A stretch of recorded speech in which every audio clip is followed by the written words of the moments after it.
दरवाजा बंद करा आणि शांत बसा. गोष्ट सुरू होते आहे. गावाचं नाव होतं पिंपरखेड. गाव लहानसं पण खूप जुनं. इथे सगळ्या गल्ल्या, रस्ते, घरं सगळं काही काळाच्या ओघात बदललं होतं. पण एक गोष्ट मात्र तशीच उभी होती, ते पण शेकडो वर्षांपासून. गावाच्या चौकात असलेलं जुनं मंदिराचं मुख्य दार. त्या दाराला लाकडी चौकट होती. चौकट भरजरी नक्षीकामाने सजवलेली, पण त्यातलं एक नक्षीकाम वेगळंच होतं. वरच्या बाजूला कोरलेले एका राक्षसाचा चेहरा, 2 डोळे, टोकदार दात आणि जणू दारातून येणारा घेऊन टाकेल असं हास्य. गावकरी म्हणायचे, ही चौकट आपलं रक्षण करते. गावातलं वाईट आत शिरत नाही.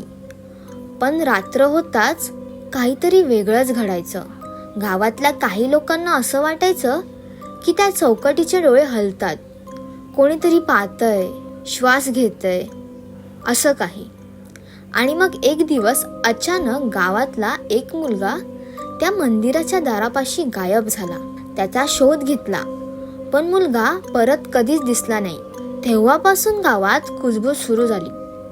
चौकट फक्त रक्षण करत नाही, ती कोणाला तरी घेतेही. गावकरी बाहेरून काहीच बोलत नसले तरी त्यांच्या सगळ्यांच्या मनात भीती बसली होती. मुलगा मंदिरासमोरून गायब झाल्यापासून कोणीही रात्री त्या चौकटात आत जात नसे. पण एक माणूस मात्र या गोष्टींवर विश्वास ठेवायला तयार नव्हता. तो होता रमेश भिसे. गावाचा लोहार. रमेश दारू प्यायचा, जरा उग्र स्वभावाचा. त्याला गावातले सगळे घाबरायचे, पण तो मात्र सगळ्यांना हसत म्हणायचा, कसलं भूत आणि कसली चौकट. ही सगळी जुन्या लोकांनी पसरलेली अफवा आहे. मी उद्या रात्रीच मंदिराजवळ दारासमोर बसून दाखवतो. दुसऱ्या दिवशी खरंच त्याने तेच केलं. रात्री गाव शांत झालं, दिवे विझले आणि रमेश हातातलं कंदील घेऊन मंदिराच्या दारासमोर जाऊन बसला. पहिला अर्धा तास काहीच झालं नाही. तो हसला, गालातल्या गालात बोलला, कुठे आलंय भूत, येऊन दाखवा बघू. पण हळूहळू त्याचा आवाज थरथरायला लागला, कारण चौकटीचे डोळे मंद प्रकाशात चमकायला लागले आणि त्याचं हास्य, जे लाकडात कोरलेलं होतं, ते जिवंत हास्यासारखं हललं.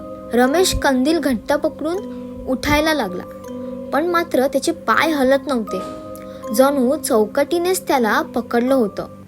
आणि मग दाराच्या सावलीतून एक लांब हात पुढे आला. काळा, सुरकुतलेला, हाडांचा, सांगाडा दिसणारा हात. त्याने रमेशचा गळा पकडला. दुसऱ्याच दिवशी गावात लोकांना मंदिराच्या दारासमोर फक्त रमेशचं कंदील सापडलं. रमेश मात्र कुठेच नव्हता. तेव्हापासून सगळ्यांनी ठरवलं, रात्री मंदिराकडे ती चौकट आहे तिकडे डोळा टाकायचा नाही. रमेश गायब झाल्यापासून गावावर भीतीचं सावट पसरलं. सगळ्यांना आता समजलं होतं, ही चौकट साधी नाही. गावातील लोक म्हणायला लागले, आपल्या आजोबांच्या काळीही असं झालं होतं. चौकटीसमोर जे उभं राहिलं ते परत आलंच नाही.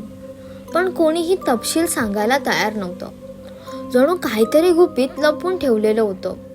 त्या दिवसांनंतर प्रत्येक रात्री मंदिराच्या चौकटीजवळून जाणाऱ्या लोकांना विचित्र आवाज ऐकू यायचे. मंद कुजबूज, हसण्याचा आवाज आणि कधी कधी दारावर थोपटल्यासारखं. गावातली मुलं तर म्हणायची, रमेशचे बूट चौकटीत दिसतात. कोणी नीट पाहिलं तर डोळ्यांना चमक दिसते. एका रात्री गावातली एक मुलगी, अनया, हिच्या कानावर हळू आवाज आला. ती घाबरली, पण आवाज अगदी स्पष्ट होता. तिच्या घराबाहेर मंदिर दिसत होतं. चौकटीतले डोळे तिच्याकडे पाहत होते. अनयाने किंचाळत आईला उठवलं. आईने दरवाजा उघडून पाहिलं, पण बाहेर कोणीच नव्हतं.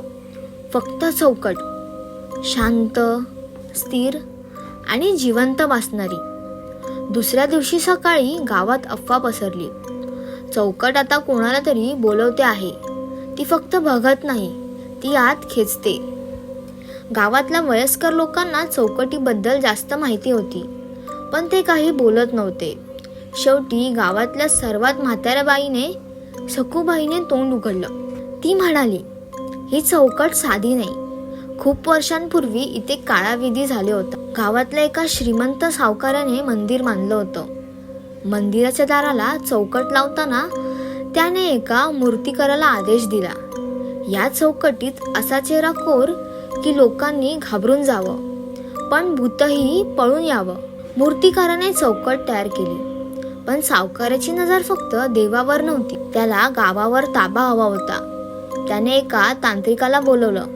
त्या तांत्रिकाने सांगितलं, जर या चौकटीत राक्षसाची प्राणप्रतिष्ठा केली तर ही चौकट जिवंत होईल. ती गावाचं रक्षण करेल, पण दरवर्षी एका जीवाची आहुती लागेल. सावकाराने हे मान्य केलं. त्याला फक्त आपली सत्ता हवी होती.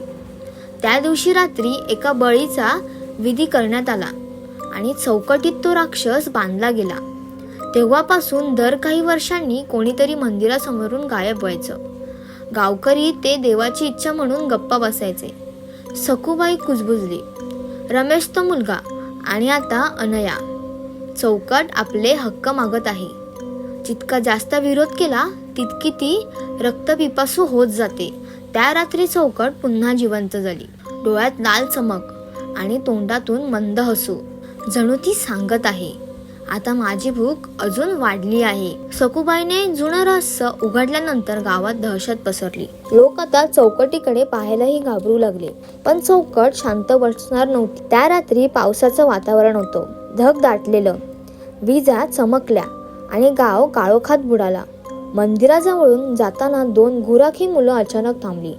त्यांना वाटलं दारावर कोणीतरी उभा आहे, पण जेव्हा वीज चमकली तेव्हा दिसलं की ते कोणी नव्हतं. ते चौकट स्वतः हलत होती. नक्षीकामातले दात टपाटप वाजत होते आणि डोळे लाल भडक झाले होते. मुलं घाबरून पळाली. गावात दुसऱ्या दिवशी सकाळी विचित्र प्रकार दिसला. मंदिराच्या चौकटीवर रक्ताचे डाग होते. जणू कोणाचा गळा तिथे दाबून फोडला गेला होता. गुराखी मुलं गावकऱ्यांना सांगायला गेली, आम्ही स्वतः चौकट हलताना पाहिली. पण त्यांचं ऐकून लोक थरकाप कापू लागले. सगळ्यांनी ठरवलं चौकट तोडून टाकायची. त्या रात्री 10-12 जणांनी एकत्र येऊन चौकटीवर हतोडे, कुऱ्हाडी मारायला सुरुवात केली. पण काय आश्चर्य, जसं कुऱ्हाड चौकटीला लागली तसंच मरणाऱ्याच्या हातातले हाडं तुटायला लागली. जणू चौकट प्रत्येक घाव परत करत होती. त्याच्या किंकाळ्या ऐकून बाकीचे मागे सरकले आणि अचानक चौकट हलली. दारावरचं कोरीव हास्य पूर्ण उडून रक्ताळलेलं तोंड झालं. एक प्रचंड वारा सुटला आणि त्या चौकटीने 2 माणसांना आत खेचलं. ते ओरडले, झटपटले, पण काही क्षणातच गायब झाले. गावात आता खात्री पटली, ही चौकट राक्षसाची आहे, देवाची नाही. चौकट आता उघडेपणाने जिवंत झाली होती. रमेश, मुलगा, 2 माणसं सगळे तिच्या तोंडात गेले होते. गावकरी घाबरून घरात लपून बसू लागले. पण चौकट फक्त मंदिरापुरती मर्यादित राहिली नव्हती. एका रात्री सावित्रीबाई बाहेर गेल्या होत्या. तर बाहेर गेल्या तर त्यांना चालताना चौकटीचा तुकडा वर आला. तो तुकडा तिला घट्ट चिकटला आणि तिच्या अंगावर नक्षीकामासारखे जखमाचे ओरखडे उमटले. दुसऱ्या दिवशी एका शेतकऱ्याला दिसलं, त्याच्या शेतातलं पिकांमध्ये सावली उभी होती आणि ती सावली चौकटीच्या चेहऱ्याची होती. गावात प्रत्येक घराच्या दरवाजावर विचित्र खुणा उमटायला लागल्या. डोळे, दात, हसू, जसं चौकटीवर कोरलेलं होतं तसं. जणू चौकट हळूहळू प्रत्येक घरात उभी राहते. सखूबाई रडत म्हणाली, पण जास्त उशीर केला तर चौकट आता गावाला सोडणार नाही. ती प्रत्येक घरात प्रवेश करणार आणि प्रत्येक घरातून बळी घेणार. गावकरी मंदिराकडे धावले, पण आता मंदिर दिसतच नव्हतं. त्या जागी एक प्रचंड काळोख होता आणि त्या काळोखात फक्त एक चेहरा चौकटीचं जिवंत रूप घेणार होता. गावभर किंकाळ्या उठल्या. लोक धावू लागले, पण जिथे वळले तिथे दरवाजाच्या चौकटीत बदललेले दिसू लागले. कोणतीही घरं, कोणतीही गल्ली, सगळीकडे तोच डोळे, तोच दात, तेच हास्य. गाव आता एक विशाल चौकटीत अडकलं होतं. सगळे बाहेर जायला धडपडत होते, पण जणू गावाला बाहेर पडायचंच नाही आहे. गाव आता चौकटीच्या भयानक कैदेत अडकलं होतं. कुठेही पाहिलं तरी फक्त दात, डोळे, हसू, लोक किंचाळत होते, पळत होते, पण कुठेच सुटका नव्हती. त्या गोंधळात अनयाजीच्या कानावर आधी कुजबूज ऐकू आली होती. तिच्या डोळ्यात अचानक एक आवाज आला, तूच आहेस किल्ली, फक्त तूच मला थांबवू शकतेस. ती थरथरली. मी? पण कसं? आवाज म्हणाला, मी चौकट नाही, मी त्या पहिल्या बळीचा आत्मा आहे. 100 वर्षापूर्वी मला या चौकटीत बांधून ठेवण्यात आलं. राक्षस माझ्या देहातून जन्माला आला. मला मुक्त केलंस तर राक्षस संपेल. अनयाने भोवती पाहिलं. गावकरी रडत होते. सगळीकडे चौकटीचा अंधार पसरत होता. तिने धैर्य केलं आणि मंदिराच्या दाराकडे धावत गेली. दाराच्या आत राक्षसाचं प्रचंड मुख उघडलेलं होतं. तोंडातून ज्वाळा, रक्त आणि किंकाळ्याचे प्रतिध्वनी. अनयाने डोळे मिटले आणि जोरात ओरडली, जो पहिला बळी गेला त्याला मी मुक्त करते. अचानक चौकटीवरचं लाकूड तडकायला लागलं. आतून एक मुलाचा आवाज आला, तोच पहिला मुलगा जो गावातून गायब झाला होता. क्षणात राक्षसाने किंकाळी फोडली. डोळ्यांमधली लाल चमक विझली, दात वाकडे झाले आणि चौकट राखेत बदलली. गाव वाचलं असं सगळ्यांना वाटलं. सगळे सुटकेचा निश्वास सोडत होते. पण त्या राखेतून एक छोटासा लाकडी तुकडा हलला. त्यावर डोळे पुन्हा उघडले आणि मंद आवाज आला, आता मी फक्त एका चौकटीपुरतं नाही राहिलो. प्रत्येक घराच्या दरवाजात, प्रत्येक खिडकीत मीच आहे. जर ही गोष्ट तुम्हाला आवडली असेल तर व्हिडिओला नक्की लाईक करा आणि अशाच भयानक गोष्टींसाठी माझ्या SC हॉरर स्टोरीजला सबस्क्राईब करा. पुढच्या रात्रीच्या थरारक प्रवासासाठी भेटूया. तोपर्यंत सावध राहा, कारण भीती सुरू झाली आहे.